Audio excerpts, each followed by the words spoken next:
আপনারা সবাই জানেন যে আমরা একটা ছাগল কিনছি। একটা না দুইটা। ও, দুইটা ছাগল কিনছি। সকালবেলা ঘুম থেকে উঠে ছাগলের জন্য পাতা পাড়তে গেছিলাম। তো আমার কিন্তু যে এক বেটা মারা গেছে, আপনারা সবাই জানেন, কিছুদিন আগে বলছিল কাকুলি। তো এই দুইটা ছাগল ভাবছিলাম যে মানে বিক্রি করে দেবো। তখন ভাবলাম যেহেতু ওই ছেলেটা আকিকা দেওয়া হয় নাই, তো এই দুইটা দিয়ে আকিকা দেওয়া যায়। মানে আমার আম্মা বলছে যে আকিকা দিয়ে দিস। তো সবাই বলতেছে, শুধু আম্মা না, আমার বড় বউ বলছে, মানে সবার সম্মতিতে। তো ভাবলাম যে আকিকা দিতে গেলে তো ছাগল কিনাই লাগে। তো এই জন্য ভাবতেছে যে নিজেদের ছাগল দিয়ে আকিকা দিয়ে দেই। যেহেতু ঘরে দুইটা ছাগল আছে, এই দুইটা দিয়ে আকিকা দিয়ে দেই। তো ইনশাল্লাহ আজকে হয়তো এই দুইটারে হয়তো আল্লাহ আকবার দিতে পারে। ঠিক আছে, এই জন্য শেষ পাতা খাওয়াই নিতেছি। এই যে পাতা পাইরা খাওয়াই লাভ কি, এগুলো কি অজর হইব গো? খিদা কি কষ্ট দিবা?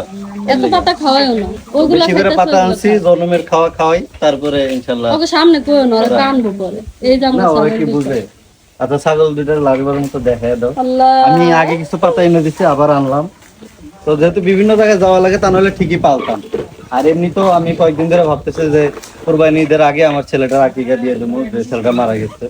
তো যেহেতু মানে ছাগল ঘরেই আছে, তো চিন্তা করলাম যে থাকার কেনার দরকার নেই, এই দুইটা দিয়ে দেয়। এবং সবাই সম্মতি দিচ্ছে, আমার মা।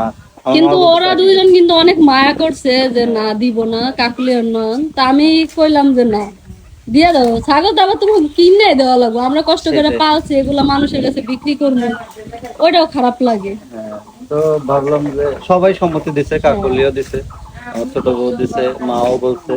তো সবাই মিলে বলতেছে যে আকিকা দিয়ে দেবো। এই জন্য সবার সম্মতিতে ভাবলাম যে আকিকা দিয়ে দেবো। এই যে আমাদের ছাগল এদের লাস্ট দিন অনেক মায়া লাগতেছে, কয়েকটা দিন পালছি। মানে যাই হোক, টুকটাক একটা পাতা পেরে খাওয়াইছি। মানে এটা একটা আলাদা একটা জিনিস, পারলে তার প্রতি যে একটা মায়া মহব্বত হয়, এটা আসলে বলার বাইরে। মানে এটা কেমনে যে ইয়া করবো আমি ওটাই, আকিকা দিব আমি ওটাই ভাবতেছি। তুমি যাও।